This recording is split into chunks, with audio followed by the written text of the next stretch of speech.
But first, the latest on the Salmon Fire. KVAL's Billy Spotz has been covering the incident all day. He's joining us live now from Oakridge. Billy, what do you know?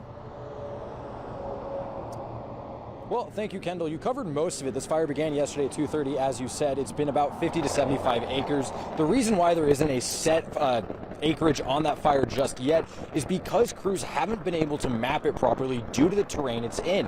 Now, if you remember last year's Cedar Creek fire, that was a big problem in handling. It was because of where that fire was taking place, due to the steep terrain and everything in between.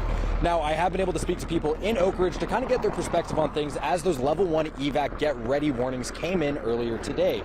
Most seemed unbothered or didn't really care, but some people closer to the fire were a little on edge and a little worried about what was happening. One family I spoke with who were getting ready said that they're getting very worried about the future of their time in Oakridge.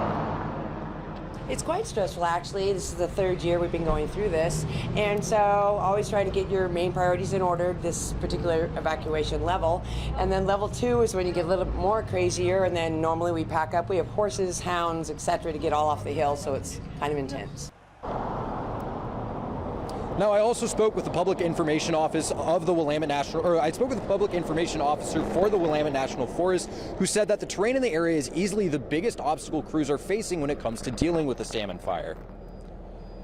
It's very steep, it's very rugged. There are some places where we simply can't put people in because we don't put people in unless we can get them out if something happens. So there are some areas that there are no roads and we can't just drop people in. In this particular case, it is burning in a very steep area. It is burning straight uphill, sort of to the north and northeast.